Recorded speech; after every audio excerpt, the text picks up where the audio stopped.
안녕하세요. 뉴스 읽어주는 제이슨입니다.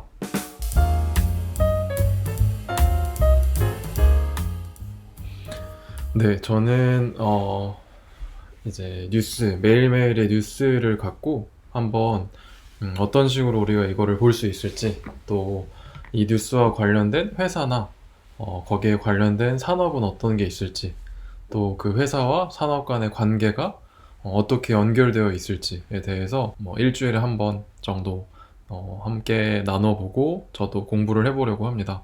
지금 네이버 뉴스에 들어가서 오늘 어떤 게 있었는지 한번 살펴보도록 하겠습니다. 보게 되면 뭐 남양유업이 불가리스 만든 회사인데, 이게 지난번에 갑자기 뭐 코로나에 효과가 있다는 이야기로 주가가 엄청나게 올랐었습니다. 그래서 한번 실제로 남양유업을 보게 되면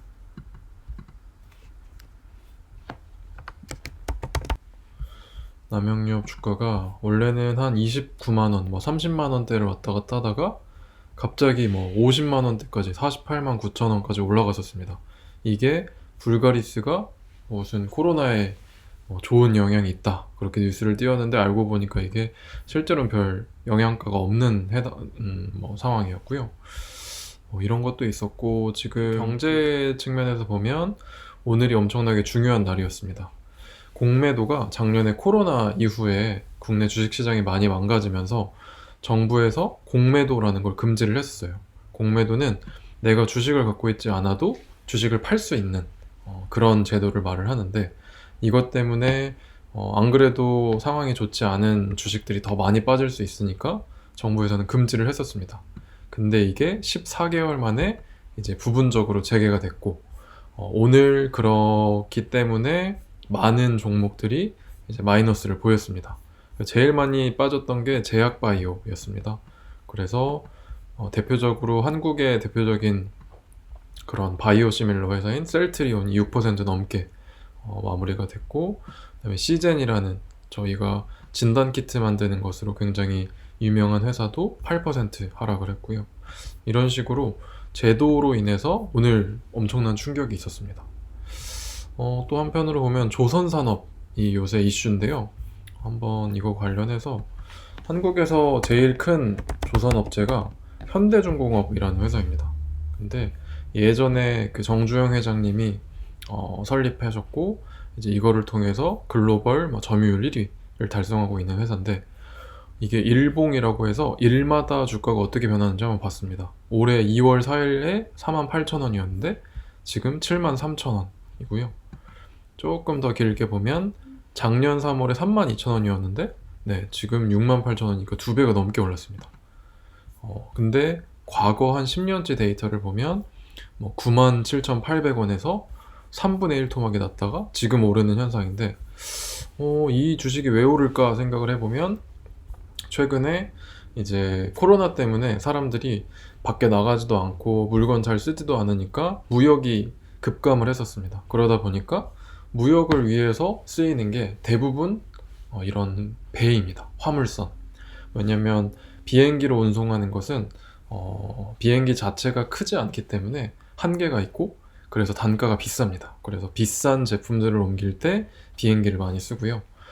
이런 배 같은 경우에는 예를 들어서 저희가 컨테이너, 이런 항만, 바닷가에 가면 그런 컨테이너 큰 박스가 있는데, 그거 하나를 빌려서 미국에 보내는 게 한창 때 많이 빠졌을 때, 가격이 많이 빠졌을 때는 3만 원, 4만 원에도 이제 미국에 보낼 수 있었거든요. 그 정도로 가격이 많이 싸고, 평상시에도 사실상 거기에서 크게 차이가 안 납니다. 그러다 보니 이제 이렇게 어떤 화물을 해외로 보내야 하는 이런 화주들 입장에서는 배를 더욱더 많이 이용을 하게 되죠.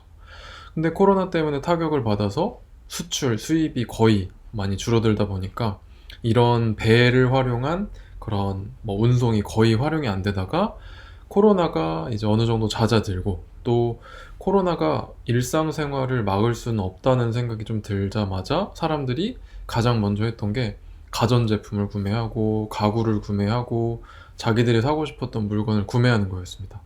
그러다 보니 항공기보다는 더욱더 싼 운임으로 옮길 수 있는 배를 많이 활용하게 되었고, 그래서 해운업체, 우리나라의 대표적인 해운 업체가 HMM이라는 회사가 있습니다. 여기가 구현대상선입니다. 예전에 한진해운이라는 회사가 한국에서는 가장 큰 해운 업체였다가 여기는 망해버렸고, 이제 HMM 2등이었던 현대상선이 이름을 바꾼 이 HMM이라는 회사가 작년부터 굉장하게 실적 개선을 많이 보이고 있습니다. 우선 10년치 데이터를 보면 20만 원짜리가 2,000원. 실제로 이게 계산을 해보면 100분의 1이죠. 100분의 1까지 빠졌습니다. 그만큼 업황이 안 좋아졌다가 이제 작년 3월에 2,000원이었던 게 지금은 36,950원. 거의 20배가 올랐습니다. 이 정도로 해운업체, 우선 운송을 통해서 수출과 수입을 담당하는 회사들이 실적이 좋아지고, 그러다 보니까 기존에 이런 해운업체들이 쓰던 배 자체가 부족해지게 됐어요. 그러다 보니 이런 현대중공업 같은 회사에서 새로운 배를 더 만들어내게 됐고, 그러다 보니까 이제 이 회사의 실적도 좋아지고 앞으로도 더 좋아질 거라고 생각을 해서 주가가 오르는 이런 현상이 지금 벌어지고 있습니다. 근데 오늘 뉴스 같은 경우에는 유럽이 예전에 말매의 눈물이라고 해서 덴마크 같은 나라가 조선업으로 굉장히 유명했었습니다. 근데 노조의 문제도 있었고 또 인건비가 올라가는 문제 때문에 그 스웨덴이나 이런 국가들이 조선업에서 경쟁력을 잃고, 그것이 한국이나 일본으로 넘어왔었습니다.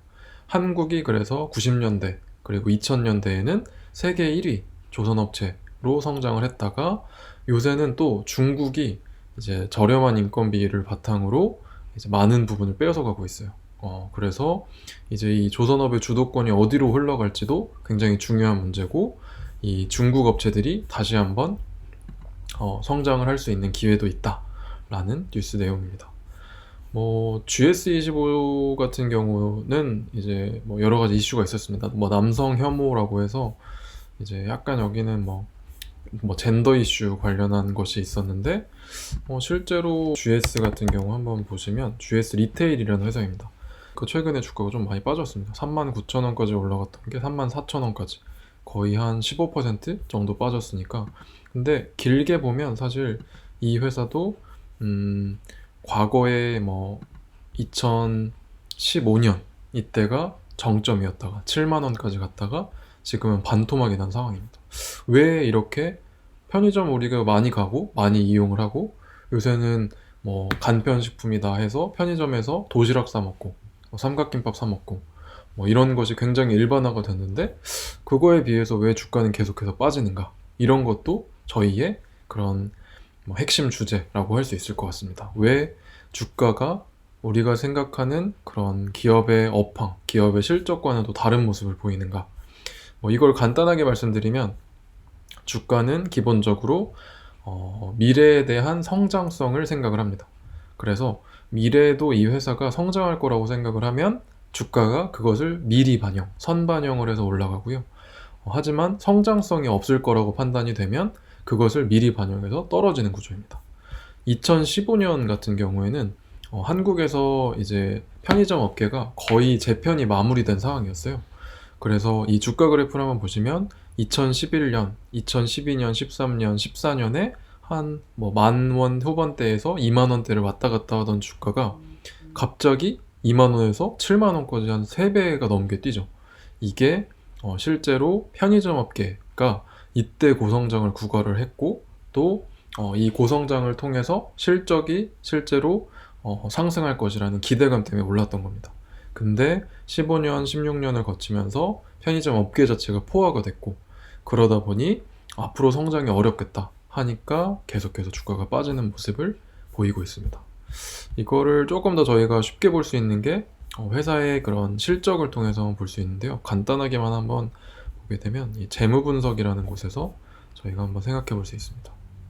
자, 보게 되면 2016년에 이 방금 봤던 GS 리테일의 매출액, 전체 물건을 팔아서, 서비스를 팔아서 낸 수익이 총 7조 4천억 정도 됩니다. 그쵸? 근데 2017년에는 8조 2천억, 2018년에는 8조 6천억, 2019년에는 9조. 2020년에는 8조 8천억. 보게 되면 16년에서 17년은 많이 성장했습니다. 한 8천억 정도 늘어났죠. 근데 18년에는 17년에 비해서 한 4천억 정도 늘어났고요. 19년은 18년에 비해서 여기도 또 비슷하게 한 4천억, 한 3천억 정도 늘어났네요. 근데 20년은 2천억이 감소했습니다. 한 1200억 정도 감소했네요.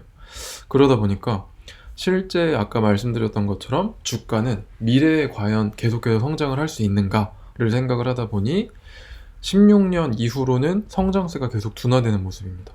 이것을 미리 반영해서 주식시장에서는 이 회사는 앞으로는 성장성이 떨어지겠구나 라고 예측을 하고 그거에 따라서 주가가 움직이는 모습을 보여줍니다. 이 매출이라는 것은 사실 쉽게 변하기 어렵습니다. 왜냐면 매출은 저희가 쉽게 생각하면 물건 또는 서비스의 가격 곱하기 물량, 수량을 곱하면 매출이 나타납니다. 근데 사람이 한번 편의점에 계속 가던 사람들이 늘어나면 이것을 줄이기는 쉽지가 않죠. 저희가 도시락 한 번 사 먹으면 더 맛있어서 계속해서 사 먹는 경우, 삼각김밥, 음료수 이런 거 많이 사 먹기 때문에 매출액 자체는 유지가 될 수가 있는데 이 아래 보시면 매출은 전체를 나타낸다면 여기에서 우리가 실제로 남는 돈을 이익이라고 하죠. 그 이익에서도 거의 대부분의 비용과 이런 다른 부분을 제외하고 남은 게 단기 순이익입니다. 근데 단기 순이익을 보시면 2016년에는 2,700억 원이었던 게 2017년에는 1,100억으로 내려가고요. 18년에 1,300억, 19년에 1,400억, 20년에 1,500억. 거의 반토막이 넘게 났던 것이 회복이 안 되고 있는 상황입니다. 이거는 이 산업 자체가 편의점업이라는 것이 사실상 사람들이 많이 이용은 하지만 요새 보면 CU가 됐든 GS25C가 됐든 미니스탑이 됐든 대부분이 어디를 가든 너무 많이 볼 수 있는 상황입니다.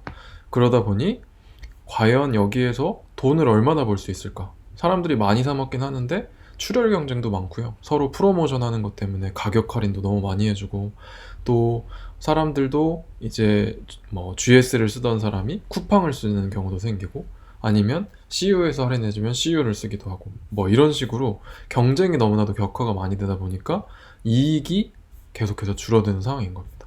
그래서 이런 회사들은 앞으로 어떻게 될지 우리가 쉽게 예측을 할 수가 없고 그래서 주식시장에서도 성장성이라는 것을 모르기 때문에 이제 주가 자체가 하락하는 모습을 보입니다.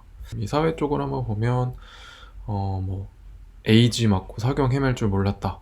요새 아스트라제네카 백신이 이제 문제점이 많다고 해서 뉴스에 많이 나오는데 이 아스트라제네카 같은 경우에도 상장사입니다. 그래서 주식시장에서 저희가 볼 수가 있고 그러면 이 아스트라제네카가 과연 문제가 많고 부작용이 많다고 하는데 주가는 어떻게 되고 있을까?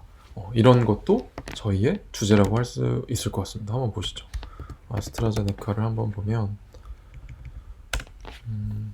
그래서 아스트라제네카 스탁이라고 치면 최근에 주가가 작년 12월에 엄청 올랐었네요. 8,800 조금 길게 보면 1년치를 보면 작년에 코로나가 터지고 그냥 비슷한 수준을 유지하다가 계속 빠졌습니다.